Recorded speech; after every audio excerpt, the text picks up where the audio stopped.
check that out for a December common. We're down on Oxley's at Linear Fisheries, one of my favourite lakes in the country, and on this short video I'm going to be running through my favourite rig, which was a presentation I was able to catch this lovely common on. Right, let's get it slipped back, and you never know, might be in for another bite or two.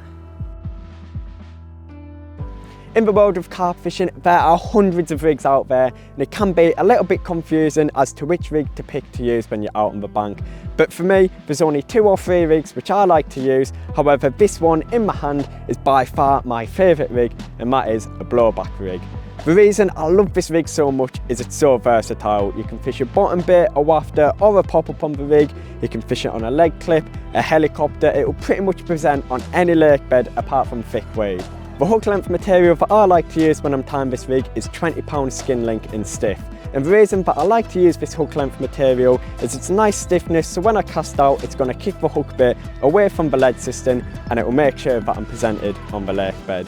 For the hook itself, I'm using a size 4 twister hook. This is a wide gape pattern of hook, however you can also use curved shanks such as the Fang X. On the eye of the hook, I've got a bit of shrink tube and a fish batter liner style, and all that does is help the hook turn in the fish's lip. I've got a bit of silicone on the shank of the hook. That's just to hold the hair in place, but also I can use it as a bit of an indicator as to what's going out on the spot. If I reel in, I haven't had a bite and the silicone's being pushed back, I know then that I need to play around with a few things, maybe lengthen the rig, shorten it, and eventually you'll be getting a bite every single cast. To finish off the rig, I've got an anti-tangle sleeve, and the reason I've got that there is to prevent tangles, but also it covers the loop which I've attached it onto the quick change swivel.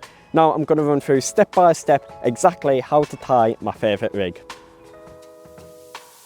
So to tie this rig, you'll need the following components: 20 skin link, size 4 twister hooks, shrink tube in 1mm in diameter, silicone tubing, and tungsten anti-tangle sleeves. You'll also need a pair of scissors, a stripper tool, a bait and needle, and a knot puller. To start tying the rig, take around 10 to 12 inches of the 20 skin link and use the scissors to chop this off the spool. Then, using the stripper tool, strip around 4 to 5 inches of the coated braid off one of the ends.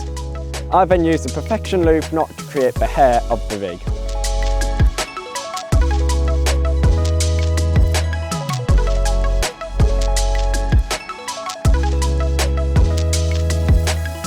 Next, take a small section of the silicone tubing and slide this down the skin link down towards the hair which you've just formed. Next, I'll take my hook, in this case I'm using a size 4 twister, and I'll put this through the silicone tubing, and then using the tag end of the braid, thread this through the back of the eye, coming forward towards the point.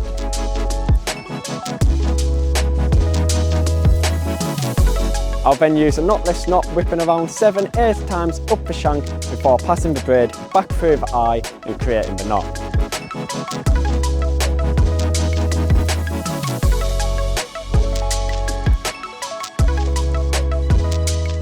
If you do this correctly, you should find that you'll have around 1 to 1.5 centimetres of supple uncoated braid below the eye of the hook. Next, cut off around 1 centimetre of shrink tube, and using the bait and needle, create a small hole in one of the ends. Take this piece of shrink tube and thread it onto the skin link. However, take the tag end and thread this through the small hole which you've just formed using the bait and needle. Push this over the eye of the hook, and that will be ready for shrinking over the kettle later on. Slide on the tungsten anti-tangle sleeve and form a figure of 8 loop in the end of the braid. This small loop will be used to attach onto the lead system when you go to cast out. To finish off the rig, boil the kettle, shrink the shrink tube. I like to fish the rig with quite an aggressive angle, as I believe it helps the rig turn much quicker in the fish's mouth, and also use the steam to straighten the rig, and that will prevent tangles on the cast. And that is exactly how to tie my favourite rig. Like I said, I've used it for quite a while now. I've caught plenty of carp. I get fantastic hook holds with it.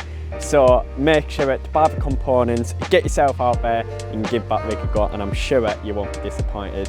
I hope you found this video useful. You've learnt a few things, but more importantly, it helps you catch more carp when you're out on the bank. If you're new to the channel, make sure to subscribe, and I'll catch you on the bank sometime.